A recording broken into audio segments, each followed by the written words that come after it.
Assalamualaikum warahmatullahi wabarakatuh. Kami dari kelompok 5 akan menjawab pertanyaan dari beberapa kelompok. Nah, pertanyaan kelompok 3 oleh Radia Supiana akan dijawab oleh saya, Khairul Nadila Sandi. Di mana pertanyaannya yaitu, strategi apa yang digunakan Bani Abbasiyah sehingga dapat mengalahkan Bani Umayyah? Strategi yang digunakan Bani Abbasiyah untuk mengalahkan Bani Umayyah yaitu yang pertama, menggunakan hubungan kekerabatan Bani Abbas dengan Nabi Muhammad untuk mendapat simpati. Bani Abbasiyah merupakan bagian dari keluarga Bani Hisam karena merupakan keturunan dari Abbas bin Abdul Muthalib bin Hasim bin Mughirah, paman dari Nabi Muhammad. Hubungan darah dengan Nabi Muhammad ini membuatnya dapat mencari simpati dari pihak-pihak yang tidak puas dengan pemerintah Bani Umayyah.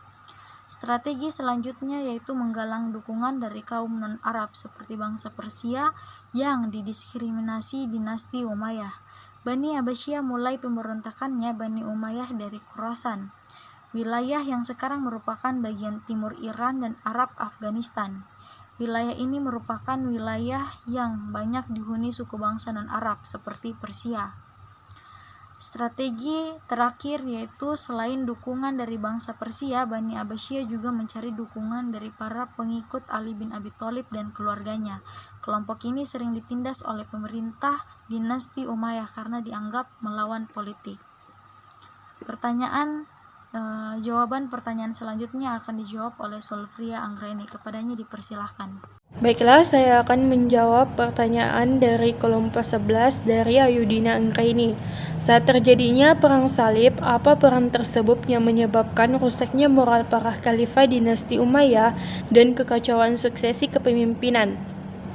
Yang pertama, rusaknya moral para khalifah dinasti Umayyah yaitu rusaknya peradaban, terutama menyangkut minuman keras, perempuan dan nyanyian telah menjadi virus di masyarakat dan mulai menggerogoti pemuda Arab. Kejayaan yang diraih pada masa sebelumnya menyebabkan para khalifah gemar berfoya-foya dengan kemewahan.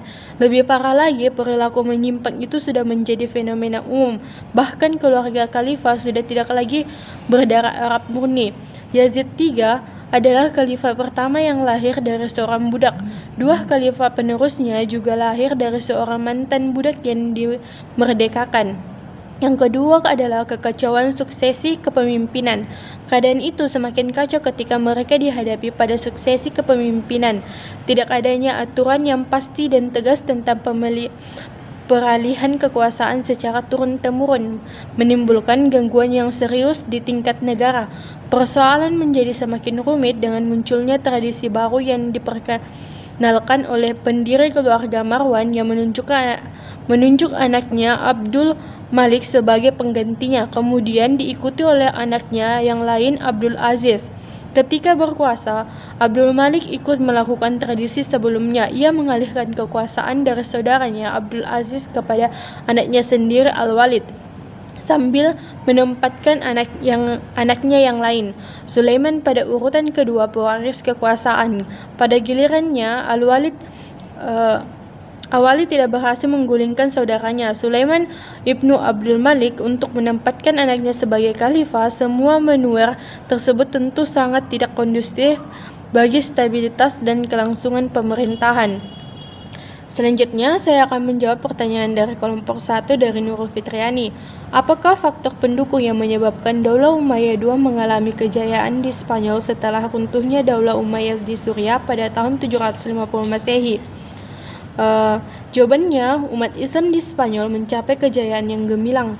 Banyak prestasi yang mereka peroleh, bahkan pengaruhnya membawa Eropa dan juga dunia kepada kemajuan yang lebih kompleks, terutama dalam hal kemajuan intelektual. Spanyol adalah negeri yang subur untuk mendatangkan penghasilan ekonomi yang tinggi dan pada gilirannya banyak menghasilkan pemilihan. Masyarakat Spanyol Islam merupakan masyarakat majemuk yang terdiri dari komunitas-komunitas Arab dari utara dan selatan. Al-Muwalladun adalah orang-orang Spanyol yang masuk Islam.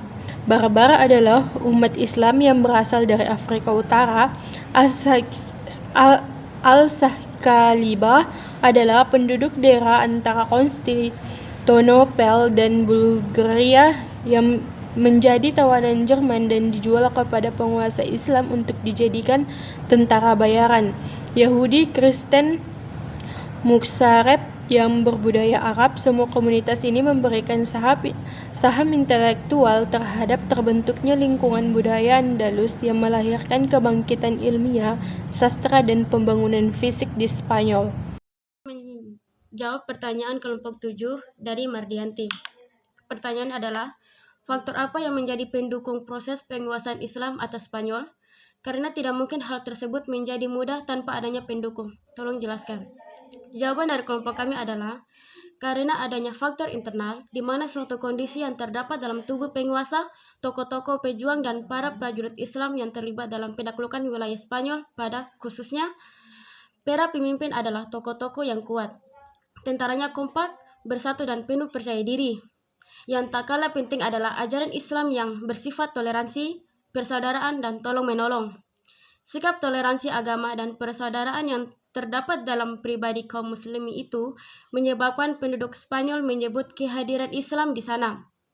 Kemajuan Spanyol Islam ditentukan oleh adanya penguasa yang kuat dan berwibawa, yang mampu mempersatukan kekuatan-kekuatan umat Islam seperti Abdul Ar-Rahman Al-Dakhil, Abdul Ar-Rahman Al-Wasid, dan Abdul Ar-Rahman Al-Nasir. Keberhasilan politik pemimpin-pemimpin tersebut ditunjung oleh kebijakan penguasa-penguasa lainnya yang memelopori kegiatan-kegiatan ilmiah. Sikap toleransi agama beragama ditegakkan oleh para penguasa terhadap penganut agama Kristen dan Yahudi, sehingga mereka ikut berpartisipasi mewujudkan peradaban Arab Islam di Spanyol. Bagi orang Yahudi, telah disediakan hakim khusus yang menangani masalah mereka dengan berlandaskan ajaran agama mereka masing-masing. Itulah jawaban dari kelompok kami, kurang dan lebihnya mohon dimaaf. Itulah jawaban dari kelompok kami.